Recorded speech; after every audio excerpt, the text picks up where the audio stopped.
Hello everyone. हमने last lecture में बात की थी relevancy of the judgement, section 34 से लेके सेक्शन 38 तक, जहां हमें बताया था कि as a general rule judgements relevant नहीं है। बट जो हम आपको बता रहे हैं सेक्शन 34 से लेके सेक्शन 38 तक, वहां उन केसेस में जजमेंट्स को आप रेलिवेंट करवा सकते हो। हमने देखा था डचेस ऑफ किंगस्टन केस में जो हेल्ड किया गया था कि एप्रिसिएशन ऑफ द एविडेंस वो रेलिवेंट नहीं होगी किसी और प्रोसीडिंग्स में। और लाइकवाइज सेम चीज बाद में के जी प्रेम शंकर या सेठ रामदयाल में भी कही गई थी कि एप्रिसिएशन ऑफ एविडेंस को आप रेलिवेंट नहीं करवाओगे। बट जो एडमिशंस या कन्फेशंस हैं जो किसी पार्टी ने पुरानी सूट में या पुराने केस में दिए हैं, उसको आप रेलिवेंट आप करवा सकते हो, right.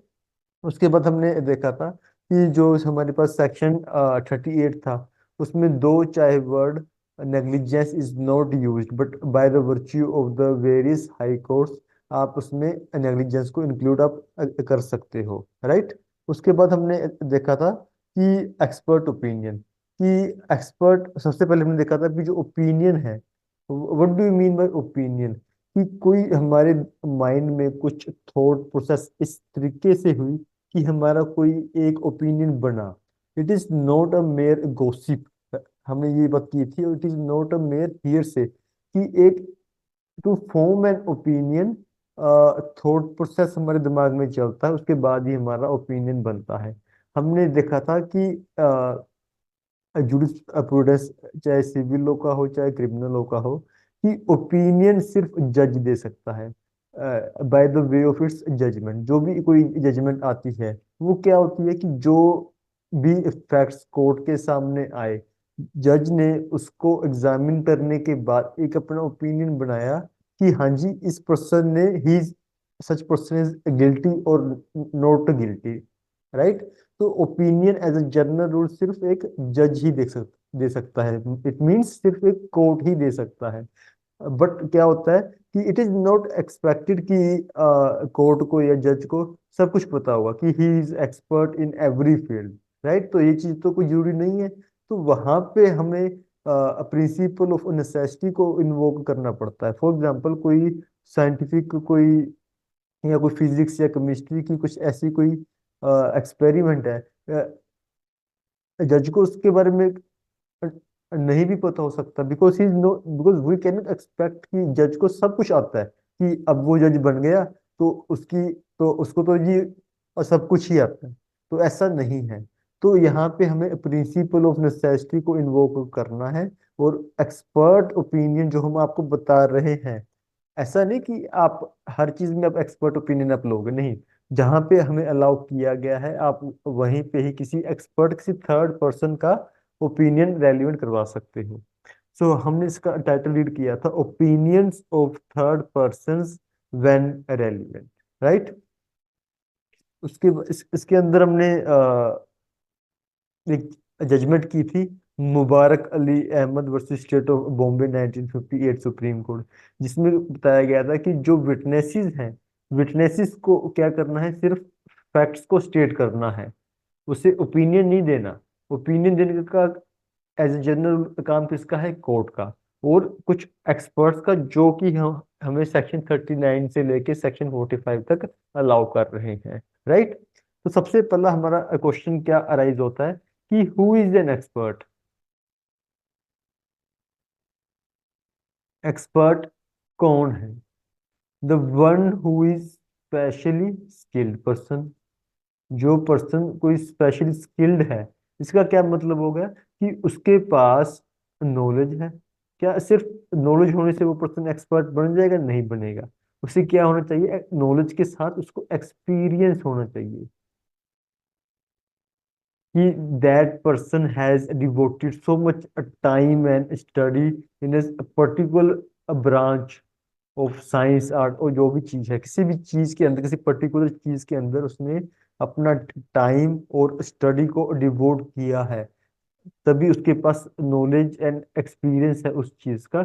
Now he is a specially skilled person, तो हम उस पर्सन को क्या कहेंगे, एक्सपर्ट कहेंगे। ये बात हमें बताई गई थी RC Agarwal, RC Agarwal versus Regency Regency hospital limited.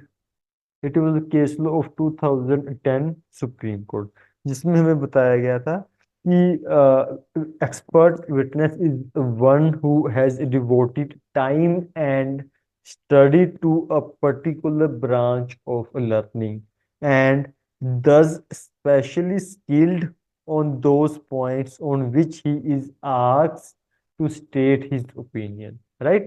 तो मीन्स उस पर्सन के पास प्रॉपर, हम किसी पर्सन को स्किल्ड कब कहते हैं, जब उस पर्सन के पास प्रॉपर नॉलेज हो एंड प्रॉपर एक्सपीरियंस हो, तभी उस पर्सन को हम एक्सपर्ट कहेंगे।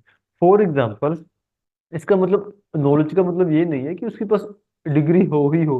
फॉर एग्जाम्पल, कोई मिस्त्री है, मिस्त्री के पास कौन सा कोई डिग्री होती है, कोई हमारे वैसे देखा जाए हमारे एजुकेशन में कोई ऐसी कोई डिग्री भी नहीं है। वो क्या है, बीटेक में है, आप सिविल इंजीनियर आप बन जाते हो, राइट? तो अगर किसी जो हमारे मिस्त्री हैं, फॉर एग्जाम्पल राज मिस्त्री जी, तो उनके पास कोई स्पेशल कोई डिग्री नहीं है, तो क्या वो एक्सपर्ट नहीं है? नहीं, वो एक्सपर्ट हैं। चाहे नॉलेज का मतलब ये नहीं है कि कोई डिग्री होनी चाहिए, मीन्स उन्हें पता हो चीज का, उन्हें प्रॉपर, मैंने वर्ड यूज किया था प्रॉपर, उसको नॉलेज हो एंड उसके पास प्रॉपर एक्सपीरियंस हो, तभी आप उस पर्सन को क्या कहोगे, एक्सपर्ट कहोगे, राइट? तो यहाँ पे हम सिर्फ एक्सपर्ट पर्संस का ही हम ओपिनियन को अलाउ कर रहे हैं, ऐसे नहीं किसी भी राजनीतिक व्यक्ति को हम उसका ओपिनियन हम रेलिवेंट करवा रहे हैं, राइट? तो एक एक चीज हो रही थी, in the case law of Madan Gopal, Madan Gopal versus Naval Dubey, Naval Dubey, it was the case law of 1992 Supreme court.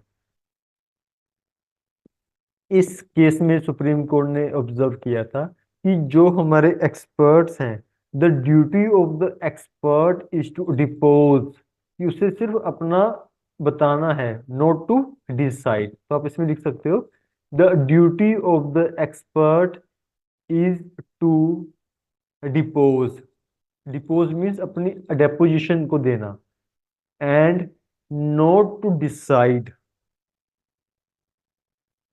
So the only function of the expert, the only function of the expert to furnish the data with a necessity scientific criteria.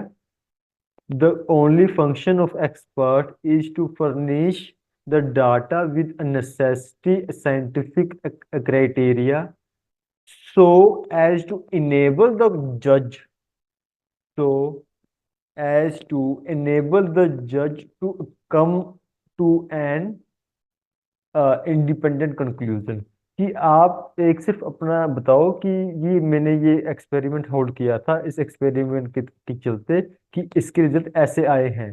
तो आपको सिर्फ ये furnish करना है data, वो जज के ऊपर है कि जज ने उसके ऊपर क्या अपना इंडिपेंडेंट कंक्लूजन फॉर्म करना है, राइट?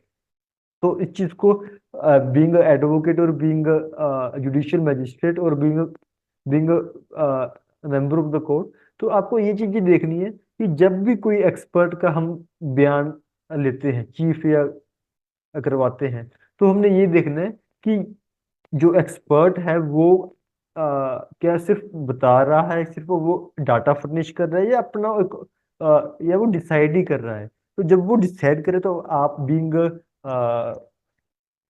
अपोजिट काउंसिल, एक्यूज की काउंसिल, आप उसको मना कर सकते हो कि your duty is only to depose the और to furnish the data, not to decide कि किसने क्या किया, राइट? आप ये बताओ कि आपके जो आपके पास सैंपल्स आए थे, क्या वो मैच हो रहे हैं या नहीं हो रहे। आप उसके ऊपर फालतू कुछ नहीं बताना, ठीक है जी?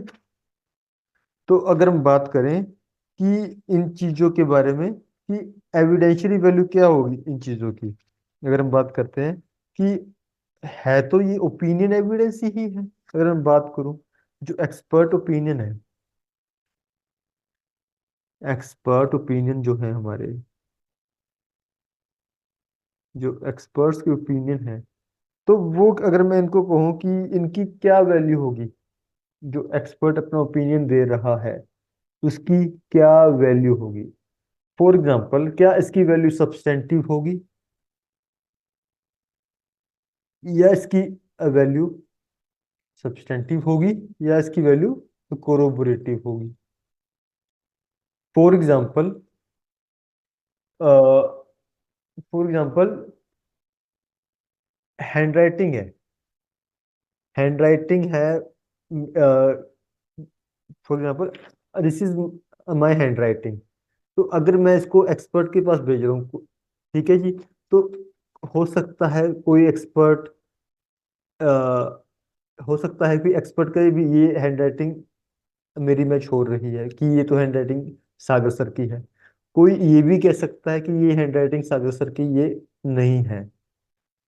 तो अगर फॉर एग्जांपल, अगर अगर कोई जो ये कह रहा है कि ये हैंड राइटिंग सागर सर की है, तो क्या वो 100% श्योर है?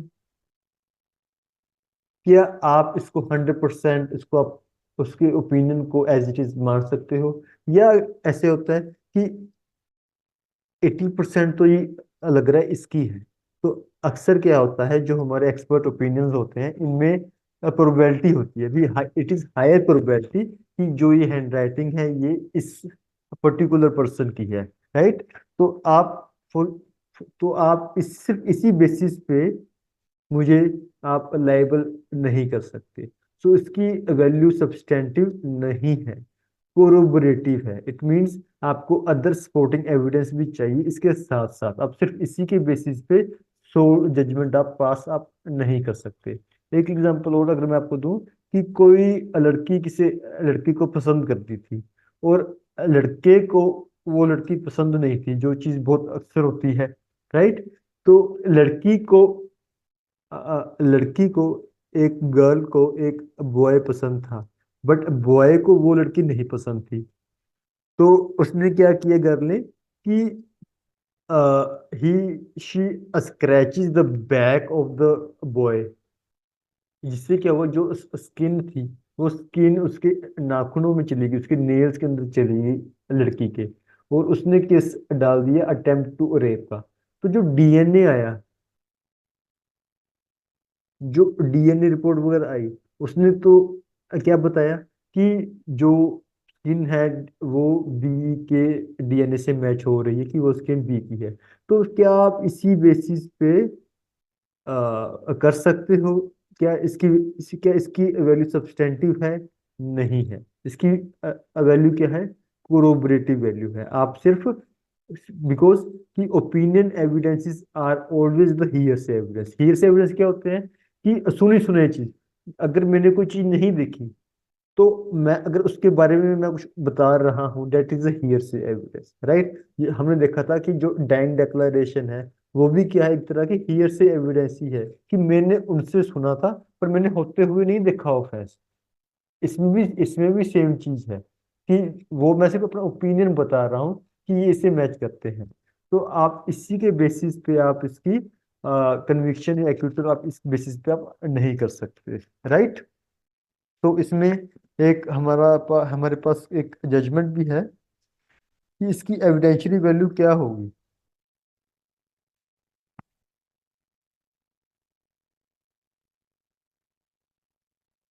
इन the case of Mubarak Ali versus state of Bombay में भी बताया गया था, that is the earliest judgment 1958 की थी। Mubarak Ali versus state of Bombay में भी बताया गया था। Even in the case of the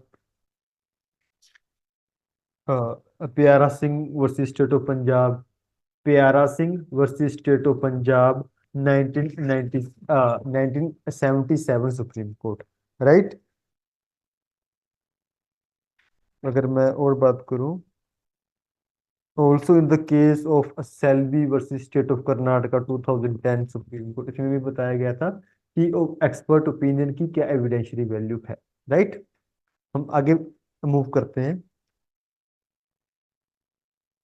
हम अगर हम सेक्शन को रीड करें, अभी हम अगर आप सेक्शन को रीड करोगे, which states that section 39 opinions of expert, expert हमें पता लग गया कौन है। When the court has to form an opinion upon a point of foreign law, कि जब कोर्ट को ओपिनियन बनाना है on a point of foreign law. Why foreign law not Indian law? Because हमारे पास इंडियन लॉ में क्या है, ignorance of law is no excused. Right, तो ये चीज जरूरी नहीं है कि फॉर एग्जांपल आप जज बन गए तो आपको क्या पता है अभी ऑस्ट्रेलिया में, अमेरिका में, यूके में क्या लॉ है। तो राइट, तो आप उस एक्सपर्ट पर्सन का ओपिनियन आप ले सकते हो। राइट, बिकॉज अ जज is not expected to know law of every country. Right, हमें हमारा इंडिया का लॉ पता लग जाए, दैट इज इनफ। तो इसमें मैं बात करता हूँ कि फॉरेन, अगर हम लॉ की बात कर रहे हैं, फॉरेन लॉ के हम एक्सपर्ट को बुलाएंगे, तो फॉरेन लॉ का एक्सपर्ट कौन होगा? अगर मैं बात करूं, पहले क्या था 80s 50s से पहले पहले क्या था कि सिर्फ जो प्रैक्टिशनर्स हैं, जो एडवोकेट्स एंड ऑल हैं, सिर्फ उनको ही लोग एक्सपर्ट माना जाता था। बट उसके बाद क्या है, जो टीचर्स हैं या कोई जूरिस्ट हैं, that is also considered as experts. तो आप उनका भी ओपिनियन, किसी टीचर का भी ओपिनियन आप ले सकते हो। Right, and the second point is science of, या आप फॉरेन लॉ पे आप ओपिनियन ले सकते हो, या आप साइंस में ओपिनियन ले सकते हो। साइंस में फॉर एग्जांपल कैसे, कि अगर आपने टू डिटरमाइन द एज, एक होता है, इसके लिए होता है ओसिफिकेशन टेस्ट, ओसिफिकेशन टेस्ट। ये बताता है कि किसी पर्टिकुलर पर्सन की, उसका डीएनए वगैरह लेके, कि उसका ब्लड सैंपल्स वगैरह लेके, कि उसकी एज क्या होगी। But it is not that accurate. ये प्लस या -2 इयर्स भी होता है, कि ये अंदाजा बताता है कि ये फॉर एग्जांपल कि इसकी उम्र ये 18+2 भी हो सकती है और -2 भी हो सकती है। राइट, एक होता है ballistic test, it is related to gun, क्या इसी से ही गोली चली है? बिकॉज जब भी वो कोई भी गन से कोई गोली चलती है, तो वो जो उसका एक शेल होता है, जो उसकी एक बॉडी होती है ना, जो भी गोली निकलती है तो वो एक रिंग्स बना के जाती है। तो आप उस रिंग और गन से मैच कर सकते हो कि क्या जो वो रिंग्स हैं वो इसी गन की है। राइट, जैसे हमारे फिंगरप्रिंट्स होते हैं। राइट, तो लाइकवाइज वो गन के फिंगरप्रिंट्स होते हैं जो कि रिंग्स छापते हैं। राइट, उसके बाद अगर मैं बात करूं, एक हमारे पास टेस्ट और होता है serologist test, I think so, it is a serologist test. इसमें क्या चीजें होती है कि ये ब्लड सैंपल्स लिए जाते हैं, जो बताता है कि जो ये खून है, क्या ये किसी ह्यूमन बॉडी का है या नहीं है, या किसी एनिमल का है। राइट, वो इससे पता लगता है कि हमारा इसमें एक तो ह्यूमन ब्लड के बारे में पता लगता है, और कौन सा ब्लड ग्रुप है एंड और पता लगता है। राइट, इसके साथ साथ क्या हो जाता है, अगर मैं बात करूं, पोस्टमार्टम रिपोर्ट होगी, ठीक है जी, ब्लड टेस्ट हो गए। तो these all are medical opinions, कि हम यहाँ पे मेडिकल ओपिनियन लेते हैं एक्सपर्ट पर्सन का। राइट,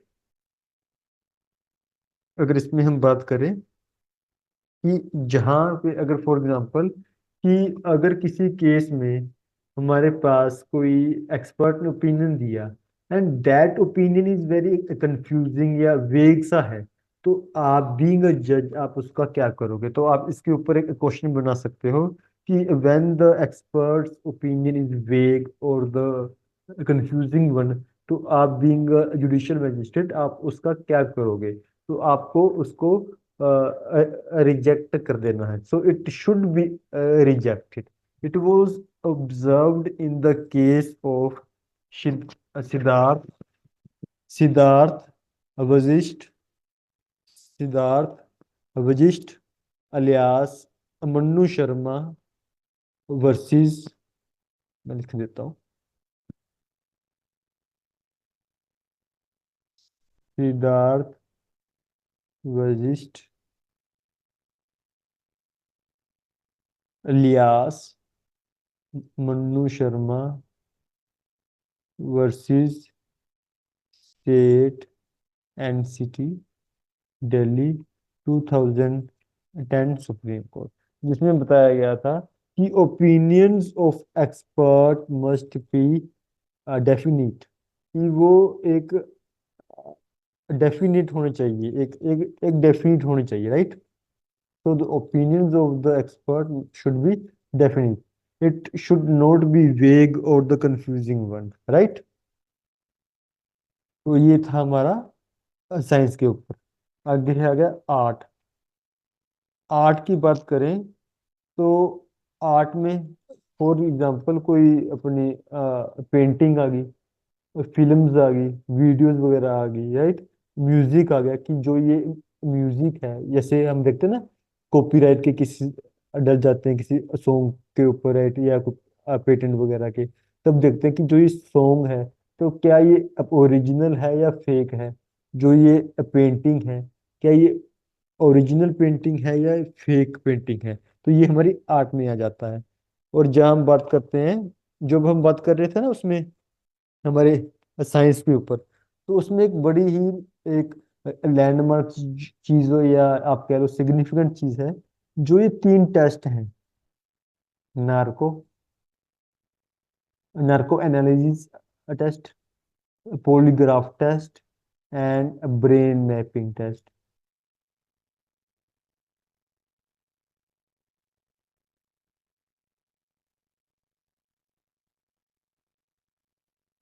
तो इनका क्या रोल है जी, अगर हम बात करें कि हमारे पास ये तीन टेस्ट होते हैं, narco analysis test, polygraph test और ब्रेन मैपिंग टेस्ट। तो इनमें क्या सीन होता है, क्या ये जो है, तो ये expert opinion he on the science, जो कि हमें सेक्शन 39 अलाउ कर रहा है। तो नार्को एनालिसिस टेस्ट में क्या होता है कि आपको एक इंजेक्शन लगाया जाता है, वो होता है sodium, it is the sodium and pentothal, right, ये पेंटाथोल। आपको इसका इंजेक्शन लगाया जाता है, जिससे क्या है कि कि इट इज, उसके बाद क्या है कि इट इज लाइकली टू, कि आप लेस चांसेस कि आप झूठ बोलोगे, and may reveal the truthful information, right. कि आपको इंजेक्शन लगाया जाता है और आप अपने सबकॉन्शियस माइंड में जो चीजें हैं सच, आप सिर्फ वही बताते हो। इसमें क्या है, क्वेश्चन आंसर फॉर्म किए जाते हैं, ठीक है, आपसे चीजें पूछी जाती है और आप उसका आंसर आप देते हो।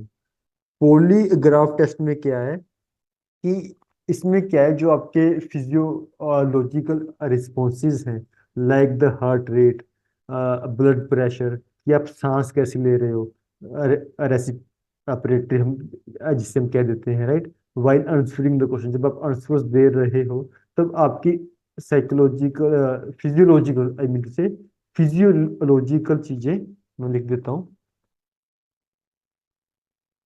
फिजियोलॉजिकल फिजियोलॉजिकल रिस्पॉन्सेज को मेजर किया जाता है, कि आप जब आंसर्स दे रहे हो, तो आपका हार्ट रेट या बीपी वगैरह या आपके सांस का होगा, कि आप उसको कैसे, उसको ऑब्जर्व किया जाता है, टू डिटेक्ट स्ट्रेस और डिसेप्शन, टू डिटेक्ट स्ट्रेस और deception while answering the questions based on the physiological responses, right. तो आपको इसके अंदर इस तरीके से चीजें देखी जाती हैं। अगर मैं बात करूं ब्रेन मैपिंग की, इसके अंदर क्या चीज़ है कि आपके सिर के ऊपर एक ताज जैसे, जहाँ पे इलेक्ट्रोड्स वगैरह होते हैं, वो आपके ऊपर लगाए जाते हैं। उसमें क्या है कि to record the brain activities. क्या है कि फॉर एग्जांपल कि जब आपके ऊपर वो लगा दिया, उसके ऊपर क्या है, उसके बाद क्या है कि आपको जो क्राइम की चीजें आपको दिखाई जाएंगी, राइट। तो आपको क्राइम रिलेटेड स्टिमुलस बात करो, अगर मैं आपको क्राइम रिलेटेड स्टिमुलाई आपको दिखाई जाएंगी, और आपकी जो ब्रेन की एक्टिविटीज है उसको रिकॉर्ड किया जाएगा। तो ये कुछ ऐसे ये मैयर्स हैं जिस तरीके से कि आपके ऊपर आपसे आंसर्स लिए जाते हैं। तो एक चीज उठती है कि आप अगर इसकी एविडेंशियल वैल्यू क्या मानोगे। तो आप देख सकते हो कि जब भी आप आंसर्स दे रहे हो, for example in the narco analysis, you are not in the fully conscious state, और इसमें लेस चांसेस हैं कि आप झूठ बोलो। बट लोग बाईपास भी इसको कर सकते हैं। It is not the conclusive evidence कि जो आपने इसमें बोले तो वो सच ही होगा। हमने देखा था कि narco analysis test in the case of Afzal Guru, जहाँ पे पार्लियामेंट्री अटैक केस था, वह नहीं, अफजल गुरु था, ताजमहल ताज होटल वाला केस, राइट। तो वहां पे इसको यूज किया गया था। तो एक हमारे पास था पार्लियामेंट्री अटैक केस, वहां भी इसको इस चीज को यूज किया गया था। And also in the case of the Nirbhaya Nirbhaya rape case, जहां भी इसको यूज किया गया था, राइट। तो इसकी एविडेंशियल वैल्यू क्या है कि है तो ये ओपिनियन ही है। फॉर इंस्टांस कि मैं बीइंग एक्यूज्ड पर्सन, मैं मेरे ऊपर नार्को या पोली या ब्रेन मैपिंग वगैरह कोई भी टेस्ट मेरे ऊपर हो रहा है, मैं सबकॉन्शियस माइंड में बता रहा हूँ, या इसमें कुछ एक्टिविटीज जो ब्रेन मैपिंग में कुछ एक्टिविटीज रिकॉर्ड हो रही हैं, तो उसको इंटरप्रेट कौन कर रहा है? The expert person, the third person. तो आप वो क्या, उसका ओपिनियन है मेरे इसको देख के, मेरी आंसर्स को देख के इसका जो ओपिनियन है, राइट। तो इसकी क्या एविडेंशियरी वैल्यू होगी? Corroborative, not the substantive value, right.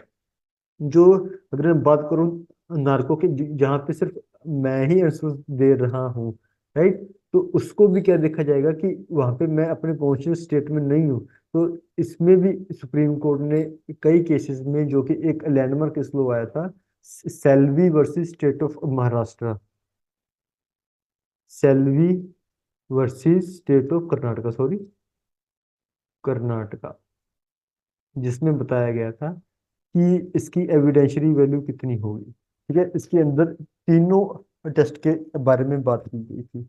एक हमारे पास आर्टिकल है, आर्टिकल 20।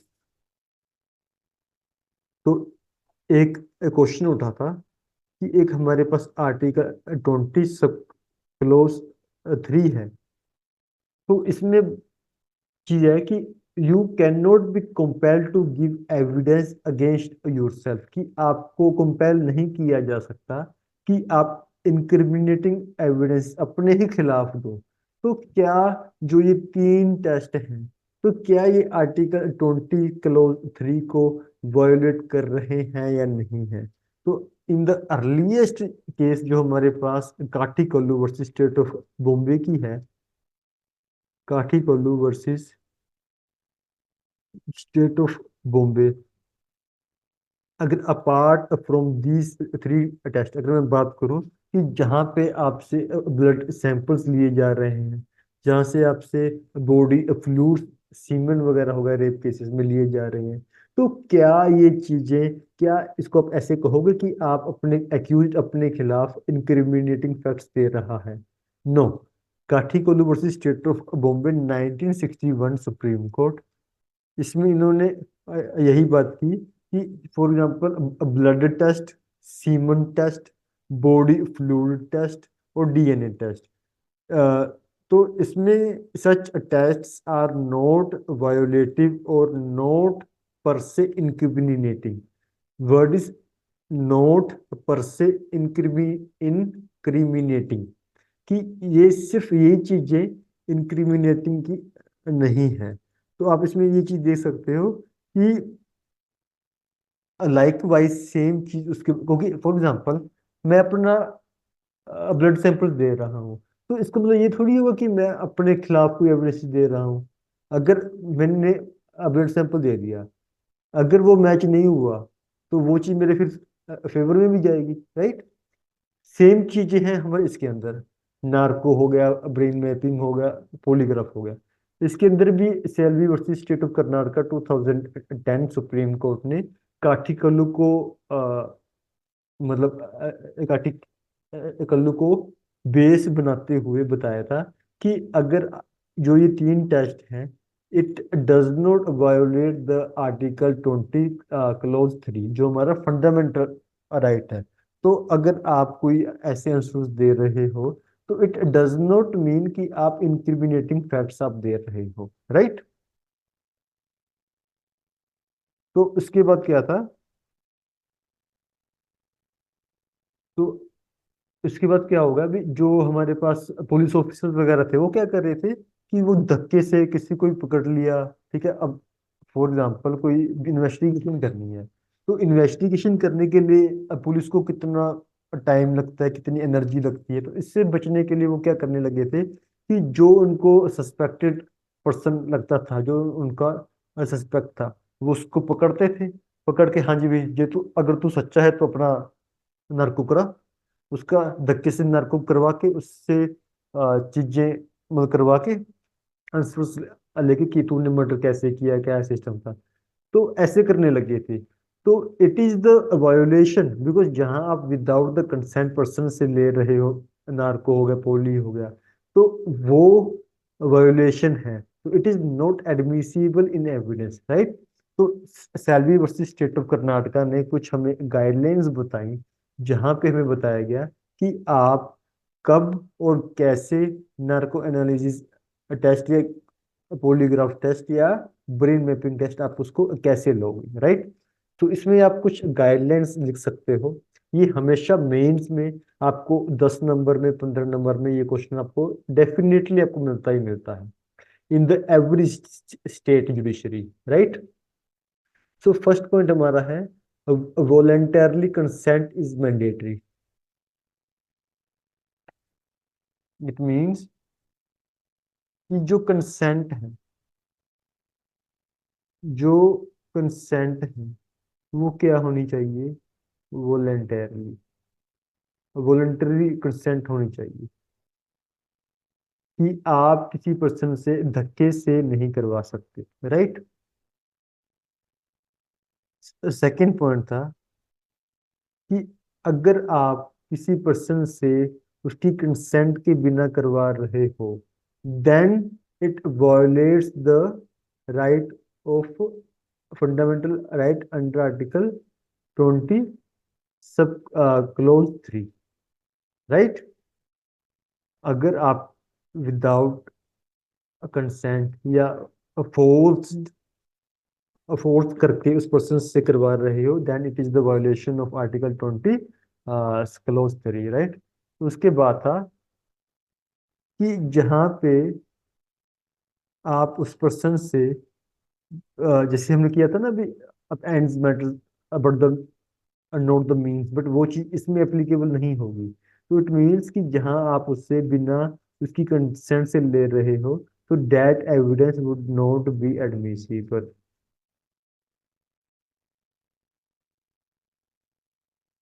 ठीक है जी। तो इसमें ये चीज थी, एनी इंफॉर्मेशन और a result derived from such a test conducted without consent is inadmissible in the court of law, right। सो हमारा नेक्स्ट पॉइंट ये था कि इसका फिर यूज कहाँ है। इसका मेनली जो यूज है, it is a tool of the investigation. जहाँ पे कुछ आपको कुछ और चीजें नहीं मिल रही, तो वहां पे कोर्ट इसको वहां पे जो हमारे अपने पुलिस ऑफिसर्स हैं, वो with the consent of the court ऐसे टेस्ट कंडक्ट करवा सकते हैं। So it means it can be used as investigative aid, या इन्वेस्टिगेशन टूल लिख लो, या इन्वेस्टिगेटिव एड लिख लो, right. So next point is point 5, कि इसकी एविडेंशियली वैल्यू क्या होगी जी। हमने पहले बात की थी कि सोल बेसिस पे आप इसकी कन्विक्शन आप नहीं करवा सकते किसी पर्सन की, राइट। सिक्स पॉइंट हमारा है कि presence of legal council, it means कि जो हमारे जो वो पर्सन है जो अपना टेस्ट करवाएगा, अगर वो कह रहा है कि मुझे अपने लॉयर से कंसल्ट करना है, तो आप उसको कंसल्ट करने दोगे। It means opportunity to consult a lawyer before giving the consent, आप उसको कंसल्ट करने दे सकते हो। ऐसा नहीं है आप मना कर दोगे या आप ऐसे कह दोगे भी तो अपनी कंसेंट तू खुद बता, हम किसी से आप तुझे बात करने नहीं देंगे, ठीक है जी। सेवन पॉइंट था कि जब आप उसकी कंसेंट को रिकॉर्ड कर रहे हो, तो आपने देखना है कि हो सके तो एक तो वो इन राइटिंग तो होनी ही चाहिए, ओरली आप उसकी कंसेंट को रिकॉर्ड नहीं करोगे। प्लस वीडियोग्राफी भी आप उसकी कर लो कि ताकि फ्यूचर में कोई क्वेश्चन उसकी कंसेंट के ऊपर ना उठे, राइट। एट्थ पॉइंट हमारा है कि जो हमारा जो एक टेस्ट होगा, that must be conducted by the experts in proper medical setup. एक तो प्रॉपर मेडिकल सेटअप होना चाहिए, और क्वालिफाइड प्रोफेशनल्स होने चाहिए who were authorised by the medical institutions and all, right. तो आपको ऐसे नहीं होगा कि आपको कोशिश करनी कि सरकारी मेडिकल प्रैक्टिशनर्स हो, राइट, जो सीनियर प्रैक्टिशनर्स होते हैं। नॉट ऐसे नहीं आप किसी आप प्राइवेट इंस्टीट्यूशन पे जाके आप करवा लो, राइट। तो आपको इस चीज़ का भी आपको ध्यान देना है। इसमें आप लिख सकते हो क्वालिफाई, या लिख सकते हो medical experts plus proper medical setup, right. तो ये हमारे कुछ पॉइंट्स थे, एट पॉइंट्स थे, जहाँ में बताया गया था कि आपको नार्को मैपिंग या पॉलीग्राफ टेस्ट को आपको कैसे कंडक्ट करवाना है। So this is the complete law upon the these three test. जब भी आपके पास ऐसा कोई क्वेश्चन आ जाए, तो आपको दो केसेस तो आपको कभी नहीं भूलने। Kathikolu versus State of Bombay 1961 Supreme Court, right? First is this one. Second is Salvi versus State of Karnataka 2010 Supreme Court. इसके बाद आपको जो ये आपको जो मैंने आपको पहले बताया था कि ये टेस्ट कैसे होते हैं, ये चीजें ये चीजें आपको पता होनी चाहिए कि ये टेस्ट किस तरीके से होते हैं। उसके बाद कि जो हमने गाइडलाइंस की, उसको आपको ध्यान में होना चाहिए। तो आपका कंप्लीट, चाहे आपका ये वाला क्वेश्चन 10 नंबर में आ जाए या आपका क्वेश्चन 20 नंबर में आ जाए, आपका आंसर तैयार है। तो सेल्वी एंड स्टेट काटिकुल्लू वाला केस लो, इवन प्रीलिम्स में भी आ जाता है, तो आपको इसको भी नोट डाउन करके रखना है। अगर हम आगे मूव करें,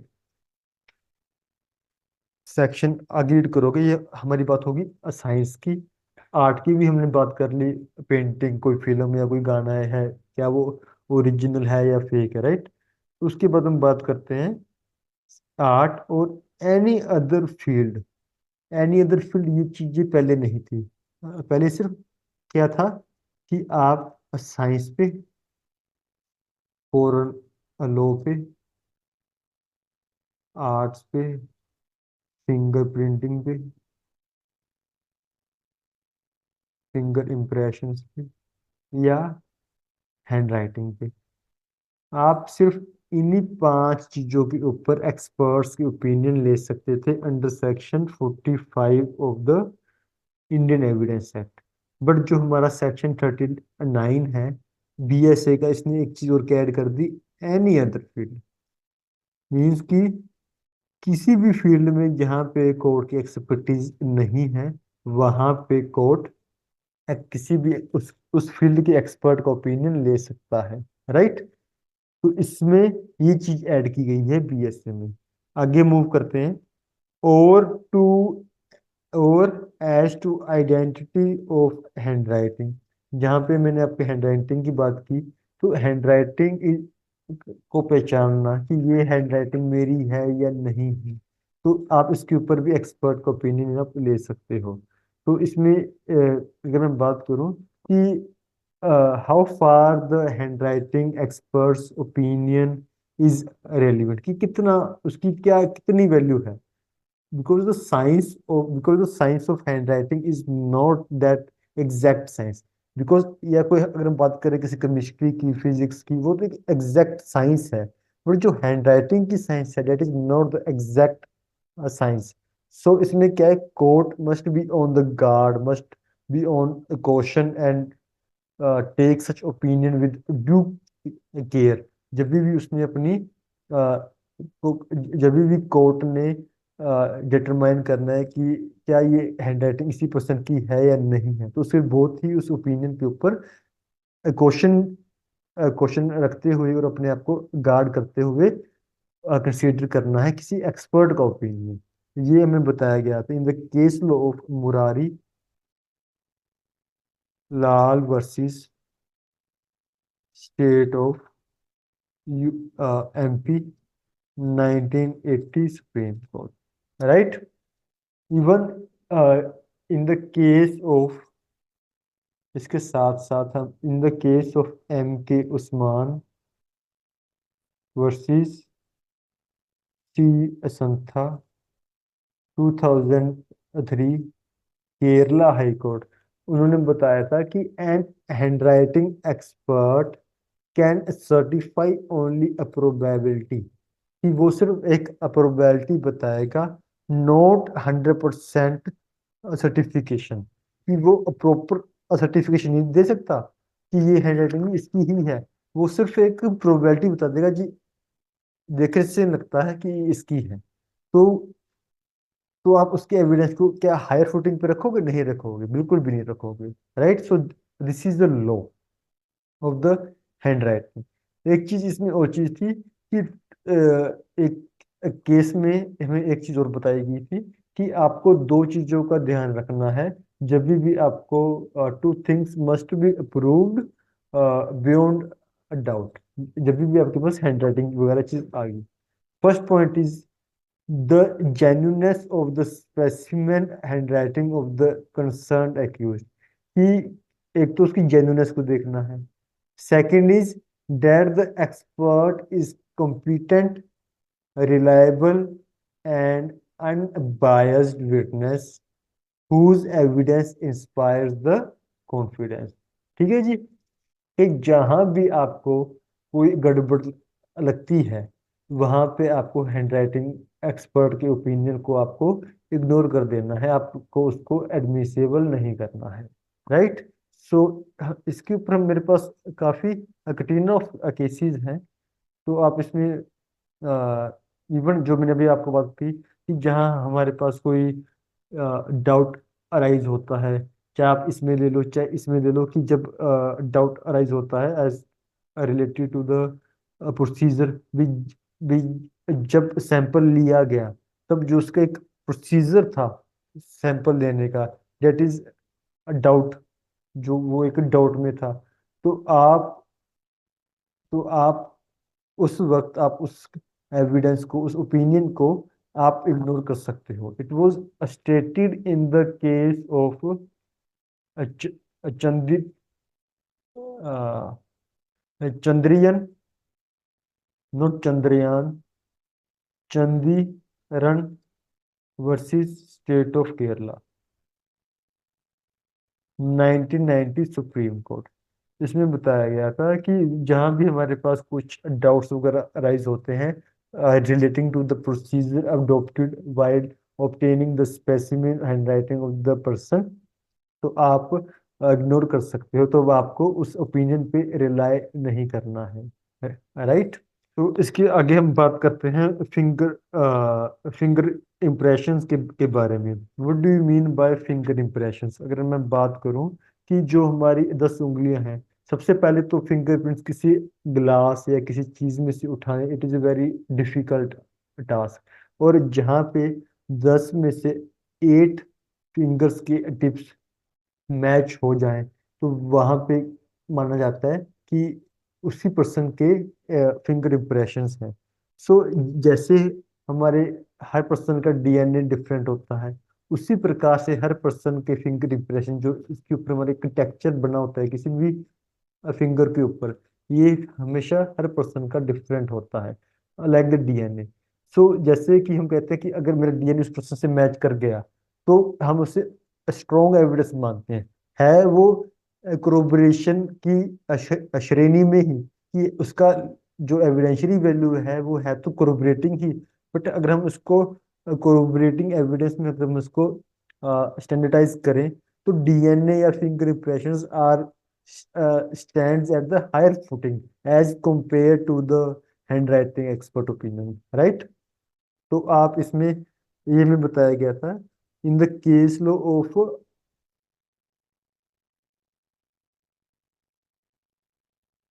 are versus Buckley, it is the English law, ये एक इंग्लिश एक जजमेंट है जिसमें बताया गया था, at least 8 combinations of fingers out of 10 must be matched, then only such evidence can be taken, then only कि जब जब 10 में से सिर्फ अगर 10 में से अगर 8 फिंगर्स मैच होती हैं, तभी आप उसको एविडेंस में ले सकते हो।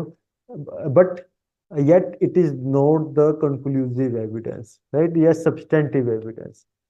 तो ये चीज हमें रिटेट की गई थी in the case law of Mushir Khan versus state of MP. Mushir Khan versus state of MP, मैंने आपको वही बताया भी, जो भी एक्सपर्ट्स हैं, जो भी एक्सपर्ट ओपिनियन है किसी भी चीज के ऊपर ओपिनियन है, चाहे वो डीएनए है, चाहे वो नार्को है, चाहे पॉलीग्राफ है, चाहे किसी साइंस किसी फॉरेन लॉ के ऊपर है, आर्ट्स के ऊपर है, चाहे फिंगर इम्प्रेशंस के ऊपर है, उसकी वैल्यू क्या रहेगी? सिर्फ कोरोबरेटिंग। बट बात आती है कि कोरोबरेटिंग में उसका क्या स्टैंडर्डाइज होगा। तो हम बात कर सकते हैं कि डीएनए या फिंगर इम्प्रेशन का स्टैंडर्डाइजेशन पर ज्यादा होगा as compare to the other, right. तो इसमें भी सेम बात की गई, evidence of fingerprint expert is not an substantive evidence, right.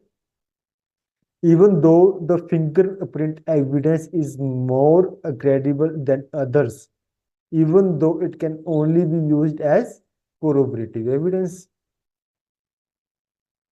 तो एक चीज उठती है, अगर मैं आपसे बात करूं, अगर अगर आप एडवोकेट हो, जब जब भी आपके पास आपके सामने कोई प्रोसिक्यूशन एडवोकेट, मतलब सरकारी वकील, ऐसा कोई एविडेंस पेश करते हैं कि इस पर्सन के फिंगरप्रिंट्स मैच कर रहे हैं, तब आपको किस चीज के ऊपर ध्यान देना है? बिकॉज जो हमारा क्लाइंट होगा कि वो तो भी मना ही करेगा कि जो फिंगरप्रिंट्स हैं, कि वो चाहे आप सरकारी वकील हो, चाहे आप एक्यूज पर्सन के वकील हो, मैं आपको दोनों की तरफ से बता देता हूँ कि आपको किस तरीके से ध्यान देना है।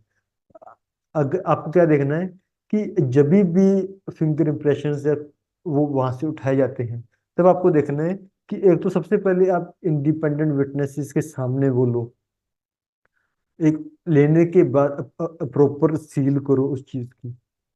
सील करने के बाद आपको देखना है कि हो सके तो आप उस चीज की वीडियोग्राफी भी आप उस चीज की कर लो, कि ताकि एक्यूज कल मुकर ना जाए। अगर आप एक्यूज के एडवोकेट हो, तो आपको इस चीज को देखना है कि क्या इंडिपेंडेंट विटनेसेस बनाए गए थे, क्या कोई ऑडियो वीडियो कुछ बनाया गया था, क्या वहां पर प्रॉपर सील लगी है। इट मीन्स कि जब वहां से उठाए जाते हैं फिंगर इम्प्रेशन, तो वहां पे सील लगाई जाती है और एक डेट वगैरह लिखी जाती है, एक परफॉर्मा एनोल बनाया जाता है। तो उस पे अपनी डेट देखनी है, फिर देखना है भी जब वो कब एक्सपर्ट के पास पहुंचे, कब वो लैब में पहुंचे, उसका आपको टाइम देखना है। तो क्या देखना है, सील वगैरह, तो ये चीजें, ये कुछ चीजें हैं बीइंग एडवोकेट और बीइंग अ जज, आपको इस चीजों को ध्यान में रखना है जब भी आपके पास ऐसे कुछ एविडेंसेस आए। अगर हम बात करें फिंगर इंप्रेशंस के बाद, फुटप्रिंट्स, जो फुटप्रिंट्स हैं उनका क्या लो है जी, कि ये पैर तो ये पैर तो फलाने पर्सन का है। तो आप ही बता सकते हो कि it is a very weak type of evidence. पैर तो सेम किसी पे भी हो सकता है, बिकॉज मैं किसी मिट्टी पे मैं चल रहा था, मिट्टी पे मेरा कोई पैर आ गया, मैंने तो पैर रख दिया, जो वहां पे मेरे फुटप्रिंट्स छिप गए। तो उसको उठा के भी प्रूव करना कि ये बताना किसी एक्सपर्ट की ये तो इस फलाने पर्सन का है, तो it is very weak type of evidence, because the science behind the footprints is not that developed as the finger impressions, right? So ये भी बताया गया था Babu Khan versus state of Rajasthan, Babu Khan versus state of Rajasthan. It is the case of 1997 supreme court, right? इन्होंने बताया था कि the evidence of footprints for the purpose of proving identity of accused is weak type of corroborating evidence. है तो क्या सारे कोरोबरेटिंग evidence ही है, but to ये क्या है, वीक टाइप है, राइट? अगर मैं रिपीट करूं, evidence of footprints for the purpose of proving identity of the accused is very weak type of corroborating evidence. ठीक है जी। तो ये था हमारा, अगर हम आगे इसके बाद रीड करें, the opinions upon that point of person specially skilled, इसके ऊपर हमने बात कर ली। What do you mean by specially skilled in such foreign law, science और आर्ट और एनी अदर फील्ड, और in question as to identity of the handwriting और finger impressions are relevant fact and such person, उन person को आप क्या कहोगे, expert कहोगे। अगर मैं बात कहूँ कि क्या एक्सपर्ट की डेफिनेशन हमें बीएसए में दी गई है, यस दी गई है, not in the definition section section 2 but in the section 39, right? तो अगर आपके पास प्रीलिम्स में क्वेश्चन आ जाए कि एक्सपर्ट की डेफिनेशन कहाँ दी गई है, A section 2, B section 3, C section 39 and D none of the above, तो आपको नन ऑफ द अबव को टिक नहीं करना है, आप टिक क्या करना है, सेक्शन 39, राइट? तो आज के लिए हम इतना ही रखते हैं। Thank you very much.